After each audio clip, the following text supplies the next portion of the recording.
You're single and living alone in a huge house. Of course the family should be able to use it, right? My younger sister, Kristen, said it without a shred of guilt, as if it were the most obvious thing in the world. Amid the clinking of champagne glasses and the cheerful laughter of relatives, her words reached my ears with a chilling clarity.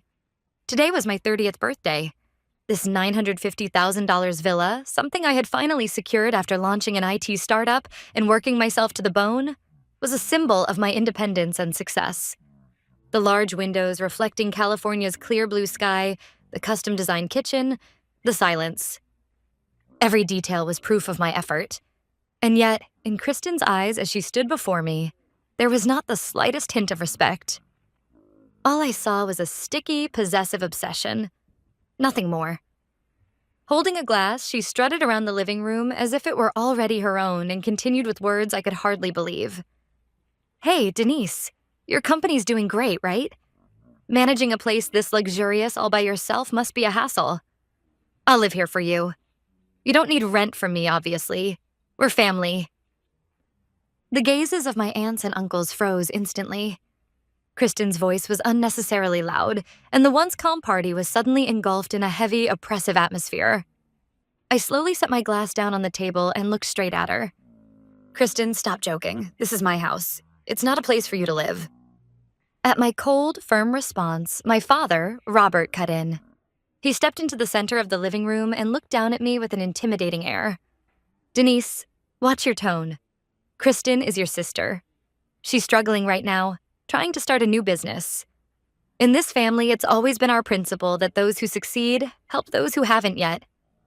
At his words, my mother, Susan, nodded slightly and joined in. That's right, Denise. Family supports one another. Don't you think keeping a house this big all to yourself is a bit too selfish? From the bottom of my heart, I was speechless. Every cent of the down payment, every mortgage payment, this house was bought entirely with the fruits of my own grueling labor. Mom, Dad, this house is my sanctuary. I won't let anyone trample into it, family or not. When I said that, my father's face flushed red with anger. With trembling hands, he pulled his smartphone from his pocket and declared in front of all the relatives, "Fine. If that's how you want it, I won't hold back anymore. The party is over. Everyone, leave immediately. Denise, brace yourself. My lawyer will be here shortly. I'll straighten out the legal rights to this house." The invited relatives, wearing confused expressions, began setting down the food and drinks they were holding. My long-awaited 30th birthday was about to end in the worst possible way. Normally, this would be the moment to break down in tears, or explode in rage and shout back. But instead, I was desperately holding back laughter. As the CEO of an IT startup, I had reviewed countless contracts and negotiated with investors. The idea that my father could somehow legally straighten out a house that I owned 100% outright was simply absurd.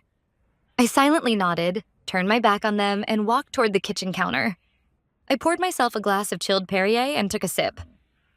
The sharp sensation sliding down my throat cleared my thoughts even further. Hey, Denise, didn't you hear? Dad is serious.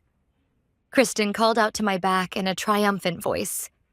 She was still in her mid-20s, unemployed, having burned through family money under the banner of finding herself. She came to stand beside me, gazing dreamily at the illuminated pool outside the window. This house has 3 guest rooms, right? And that walk-in closet in the master bedroom, it'd be perfect for my clothes. You're always working anyway, you just need a place to sleep. The smallest room is enough for you. The rest of the space should be used effectively by the family. That's the rational choice, don't you think? Without putting my glass down, I glanced at her sideways. You might want to check whether your definition of rational actually matches what's written in the dictionary. Kristen, I'm not giving an inch. At that, my mother approached with a sigh. Wearing the mask of a loving parent, she reached for my shoulder, but I smoothly stepped aside. Denise, don't be so stubborn. Living alone in a space this big, that's lonely. If Kristen lives with you, it'll be lively. She can learn about business by staying close to you. It's a win-win. Are you really going to reject your family's love? Has success made your heart that cold? Family's love? I couldn't help but laugh out loud. Riding on someone else's success to live rent-free in an upscale neighborhood is called parasitism, Mom. The silence in the living room was unbearably heavy, the relatives' stares piercing into us. Unable to stand it any longer, my mother forced an awkward smile and grabbed my arm. "Denise, everyone is watching. Let's not argue here. Why don't we step out into the hallway?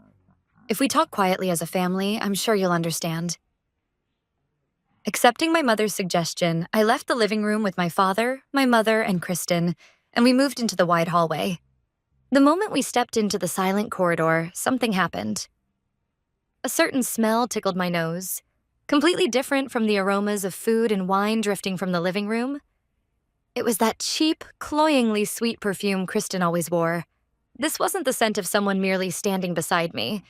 It was heavier, ingrained, like it was seeping out from deeper inside the house, from the residential area upstairs.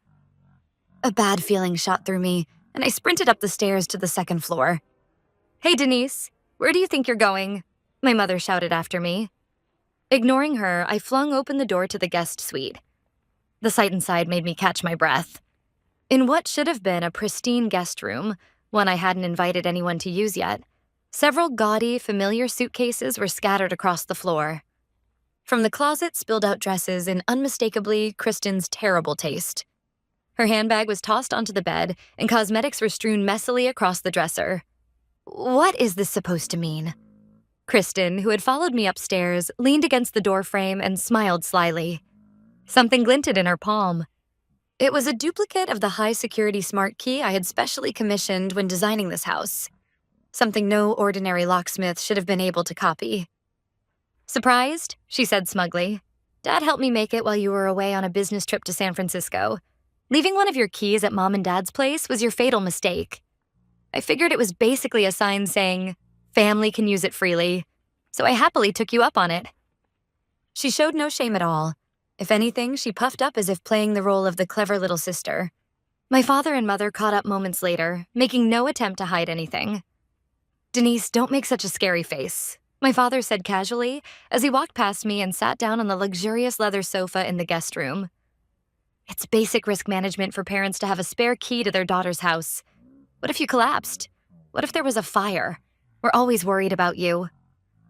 "Worried?" I sneered. "That's hard to believe. Bringing in luggage without my permission and occupying my private space? Is that what you call risk management?" I threw open the closet door. Where my business suits should have been were Kristen's flashy party dresses and piles of shoes I didn't even know the origin of. "This is practically theft. Kristen, pack your things and leave immediately. Otherwise..." "Otherwise what?" Kristen shrieked. "You're always like this, Denise. Acting like you're the only special one. You think you built your company all by yourself? Dad raised you strictly when you were little, didn't he? Mom cooked healthy meals to support you, didn't she? And this is how you repay them, refusing to lend one room? As a human being, you're beyond saving." My mother wrapped an arm around Kristen's shoulders and looked at me with the eyes of someone watching a tragic heroine. "Denise, you see, Kristen is preparing to launch a new apparel brand using this house as her base. Having an address in such an upscale neighborhood will earn her credibility with business partners. Do you really have the right to crush your sister's dream?" Every single one of them genuinely believed my house was shared family property. In their minds, my success equaled the family's collective victory, an utterly misplaced logic. My anger faded, replaced by a certain clarity.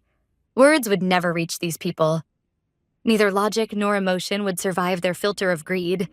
They would all be twisted into the selfish refusal of an ungrateful daughter. "Fine," I said quietly. "Didn't you say you called a lawyer, Dad? Then let's discuss this thoroughly, with a third party present." "You should have said that from the start," my father replied, nodding in satisfaction. "I've already called my friend, Attorney Morris. He specializes in real estate disputes. He'll give you a proper lecture on how legally meaningless your possessiveness really is." I took out my phone and checked the screen. Dozens of notifications stared back at me. Alerts from the hidden cameras installed throughout the house, going back several days. Yes, I already knew. While I was away on business, they had entered my house repeatedly, lounged on my bed, and helped themselves to expensive vintage bottles from my wine cellar. The reason I had deliberately invited the entire family to this housewarming party was for this very moment. "Hey, Kristen, That spare key you found at Mom and Dad's. Did you really think I'd simply forgotten it there by accident? At my cold question, Kristen's triumphant smile froze instantly. What are you talking about? It's your fault for leaving it there. No, it was bait. I knew from the beginning that you'd copy it and start invading my house while I was away. Anticipating risks several moves ahead and acting first. That's what I do best as a business owner. Your shallow greed was easier to read than a bug-ridden program. So this was all a setup from the very beginning? My father pointed at me with a trembling finger, his voice shaking with rage. That's right, Dad. I didn't gather all the relatives here today to celebrate my new house. I invited them so that, in front of a large crowd of witnesses with no escape, every single one of them could watch you dig your own grave. This party was a perfectly designed trap, one I set to bury you socially. I said this over my shoulder as I walked back down the stairs. When we returned to the living room, the relatives were still there, unable to leave, frozen in awkward silence. A moment later, the doorbell rang. It was the arrival of the lawyer my father had called, his so-called ally of the family. But almost at the same time, I completed a certain operation on my smart device. When the front door opened, Morris, my father's longtime friend and attorney, stood there. Well, Robert, calling me out on your daughter's birthday night? This doesn't sound like a peaceful situation. Morris set his briefcase down with practiced ease, glanced briefly over the relatives gathered in the living room, and finally turned a cold gaze on me. My father rushed up to him as if he had been waiting all along and clapped him on the shoulder. You came, Morris. As you can see, my daughter is behaving in an utterly inhumane way toward her own family. I want you to clarify the ownership of this house and proceed with the legal steps necessary so the family can rightfully use it.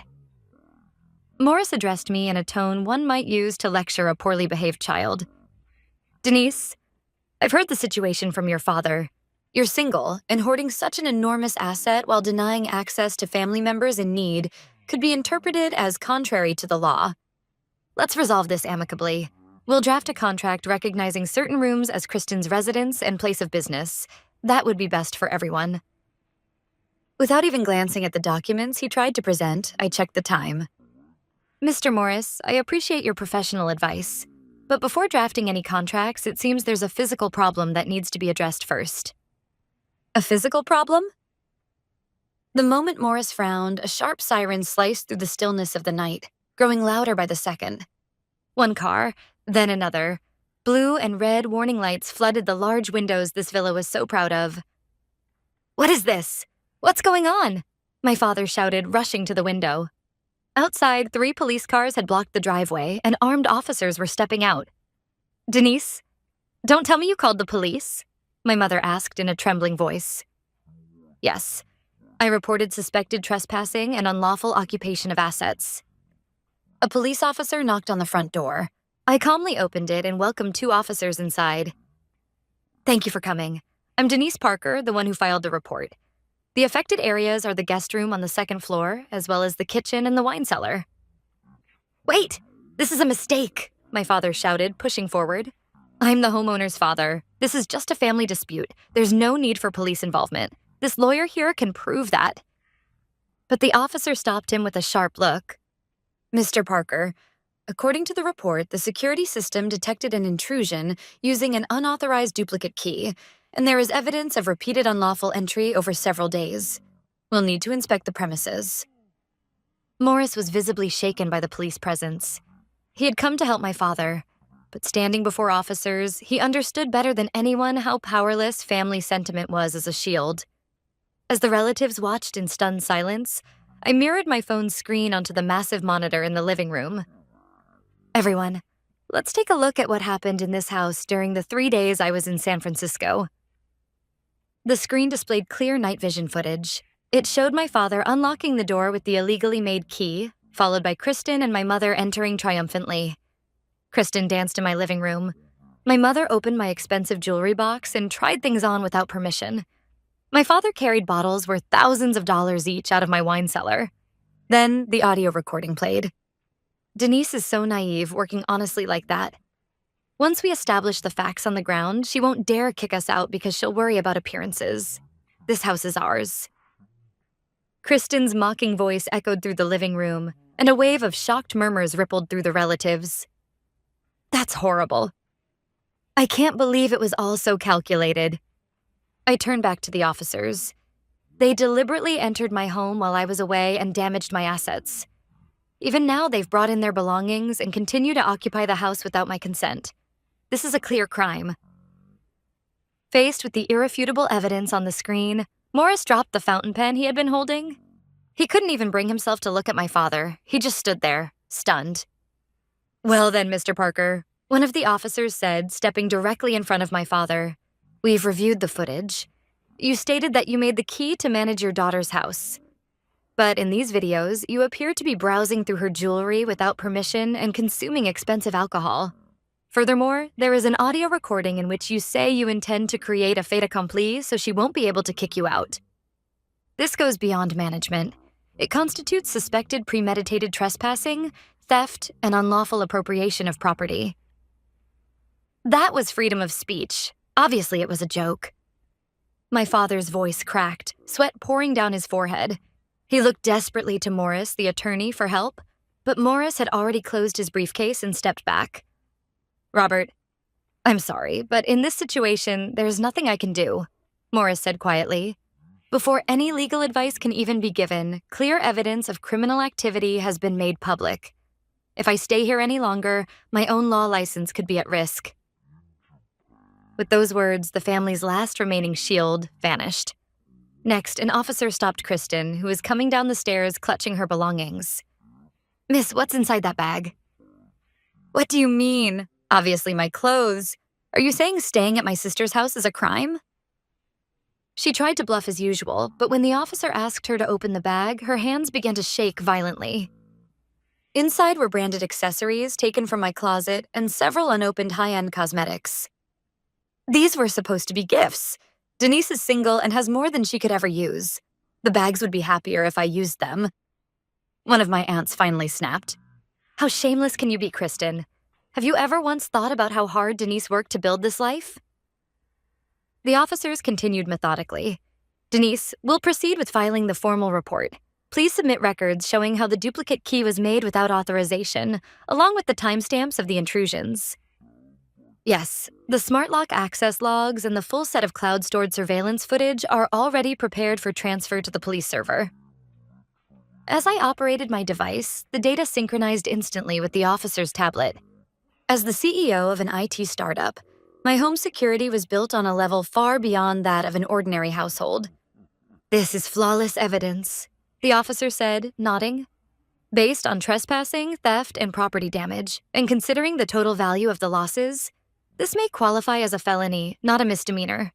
Robert, Susan, and Kristen, you are to vacate this property immediately. Any resistance will result in arrest on the spot. This can't be happening. It's already night. We have nowhere to go. My mother collapsed into tears, but the officers showed no mercy. The moment you entered without the owner's consent, this ceased to be your home. Prosecutors will review the case and issue arrest warrants shortly. Until then, reflect carefully on the seriousness of your actions. Under the relatives' contemptuous stares, my father, my mother, and Kristen were escorted toward the front door. Kristen screamed until the very end. This is all your fault, Denise. You're just cheap. Her voice was swallowed by the wail of police sirens as the patrol cars pulled away. After the storm passed, only silence remained in the living room, along with the relatives' deep, weary sighs. When the red lights finally disappeared into the distance, I exhaled slowly and turned to face them. They were my aunts, uncles, and cousins, people who lived in society with basic decency. Unlike my parents. I'm truly sorry. You came here today to celebrate my 30th birthday and my new home, yet you had to witness something so ugly. But please understand this one thing. I invited you here because I wanted the truth to be seen openly, not handled in secret. My uncle stepped forward and gently patted my shoulder. You don't need to apologize, Denise. If anything, forgive us for not realizing how much you were carrying alone. I never imagined Robert had become so greedy. Your decision was the right one.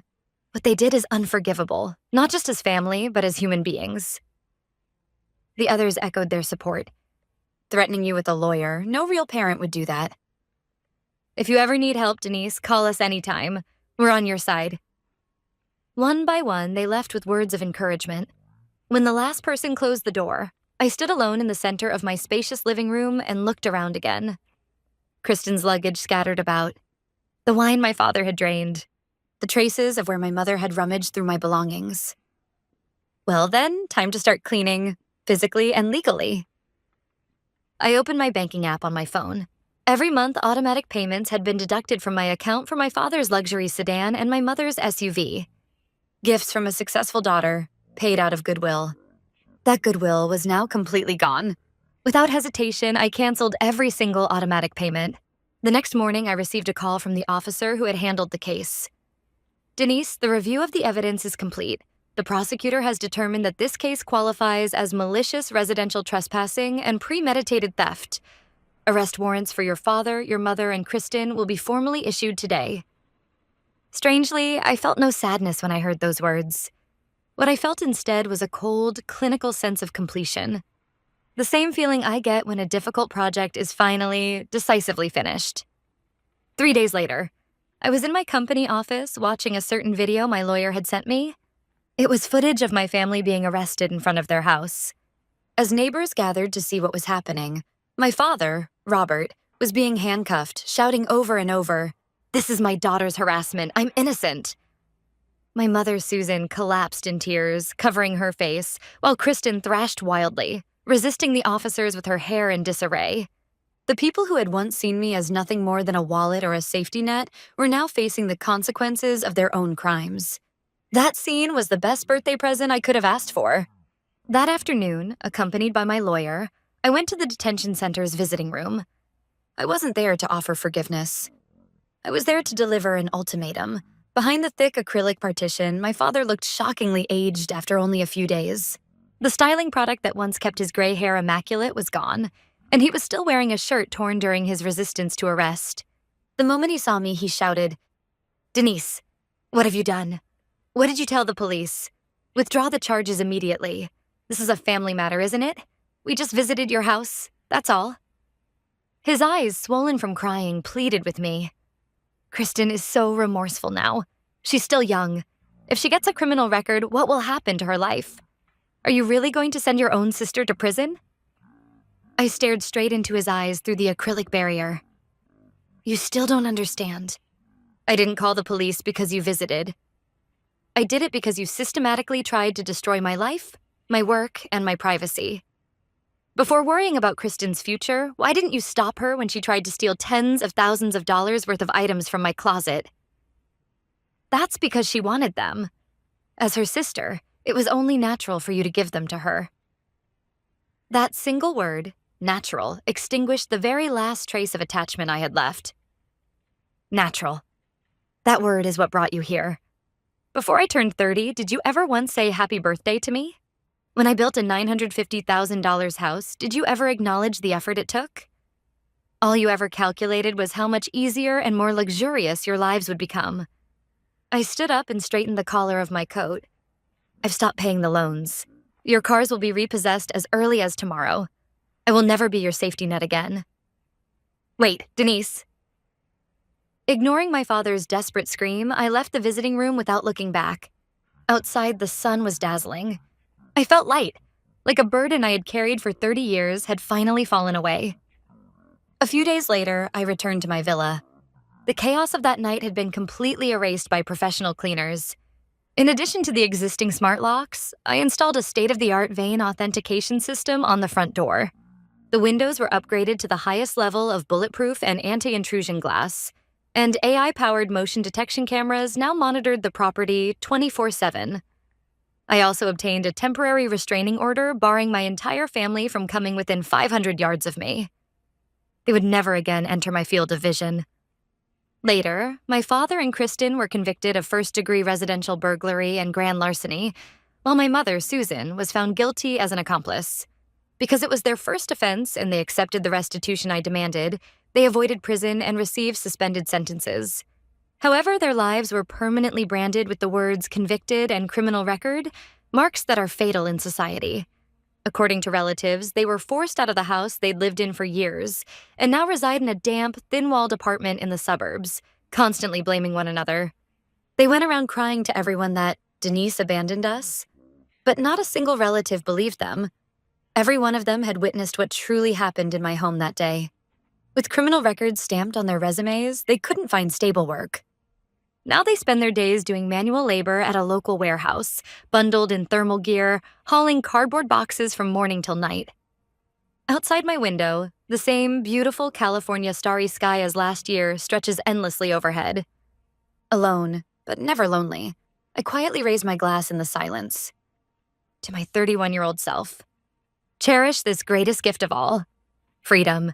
What I gained on my 30th birthday wasn't a $950,000 villa. It was my own life that no one will ever threaten again.